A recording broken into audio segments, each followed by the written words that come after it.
L'info trafiquée de Yann Lambiel. Alors Valérie, pour ta première info trafiquée, il y a une personne qui voulait t'encourager, c'est Alain Morisot. Salut Valérie, c'est Alain Morisot. Tu te rappelles de moi? Oui. On a fait des coups de cœur ensemble. Je me souviens, j'étais le gros monsieur avec une teinture au bout du canapé rouge. Il y a aussi un grand show, c'était Jean-Marc Richard. Tu te rappelles? Ah oui, je me souviens là. Super. Tu sais, j'ai tellement peur qu'on m'oublie des fois. C'est super sympa que tu fasses Info trafiquée avec Lambiel. Je suis content pour vous deux, franchement.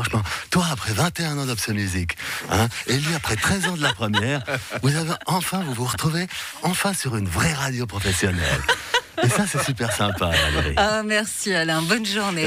Dis-moi, Valérie, est-ce que tu pourrais passer mon dernier single dans ton émission tout à l'heure à 9h? Tu verras, c'est une chanson super sympa. Ça s'appelle Une chanson d'amour, ça dure toujours. Non, vraiment, c'est super. On a fait un clip avec Maddy, c'est super. Il y a Maddy qui chante en playback en se promenant au bord du lac avec un grand manteau, avec les cheveux dans le vent, c'est super. Demande à Morax qu'il passe sur LFM TV entre Justin Timberlake et les Bananarama. C'est super sympa. Je lui dirai Alain, merci. Mais, tu sais, merci, c'est super sympa. Écoute, je t'envoie le 45 tours par la poste. Le site du Blic francophone est en ligne depuis hier. Mireille Zaki, vous y êtes chroniqueuse. Dites-nous ce qu'il y aura de différent dans ce Blic francophone. Ouais, alors Valérie, le Blic francophone n'a rien à voir avec Watson ou 20 minutes, c'est totalement différent, c'est une révolution. Déjà, il est gratuit. Les autres aussi. Oui, évidemment, mais dans le Blic francophone, il y a des articles et des photos. Dans les autres aussi. Oui, non, mais d'accord, mais dans le Blic francophone, il y a des sujets politiques, de société, il y a du people, du sport. Dans les autres aussi. Évidemment, mais dans le Blic francophone, il y a des journalistes jeunes qui ont un esprit décalé sur l'actualité et la société, qui mettent des titres en grand. Dans les autres aussi. Vous voulez dire qu'on fait tous pareil, qu'à la fin, il va rester que le 20 minutes, c'est ça? Si c'est vous qui le dites. Christian Constantin, vous êtes soulagé? Le FC Sion reste en Super League? Salut Valoche. Je sais que t'adores ça. J'adore. Disons que bon, tu sais, je crois que les Saplais qui me servent de joueurs, ils sont comme les branleurs d'étudiants. Toi, ils foutent rien toute la saison, puis quand ils se rendent compte qu'ils vont redoubler, ils bossent un petit peu à la fin juste pour passer l'année. Mais c'est ce qui est arrivé, ils vont passer l'année. Ouais, ben d'accord, sauf que les étudiants, moi, je les paye pas 20 000 balles par mois. Les finances du canton de Vaud n'ont pas été dégradées par la pandémie, Philippe Lebas. Effectivement, nonobstant le fait que nous ayons aidé pas mal de monde durant cette crise, cela n'a pas engendré, par voie de conséquence, de baisse au niveau des caisses de l'État.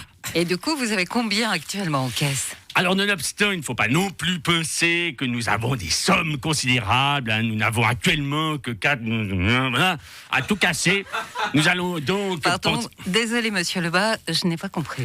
Non, je disais que nous avons à peine cassé. Et nous allons donc dans ces caisses... Quoi? Combien? 1,5 milliard. Vous pouvez répéter. 4,5 milliards. 4,5 milliards? Pas si fort, nonobstant. C'est pas de notre faute, on a beaucoup dépensé pour aider les entreprises, mais comme il y a eu, par voie de conséquence, disons, une sélection naturelle dans les EMS, nous avons fait un carton avec l'impôt sur les successions. Vous auriez vu Pascal Broulis quand il a fait ses comptes.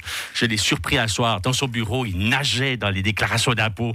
Tellement content, tellement content. Je savais pas qu'on pouvait faire du crawl dans les enveloppes. Mais sinon, tout le monde va vouloir de notre argent. La japonaise Naomi Osaka, numéro 2 mondiale de tennis, a été condamnée à 15 000 $ d'amende parce qu'elle a refusé de se présenter devant la presse.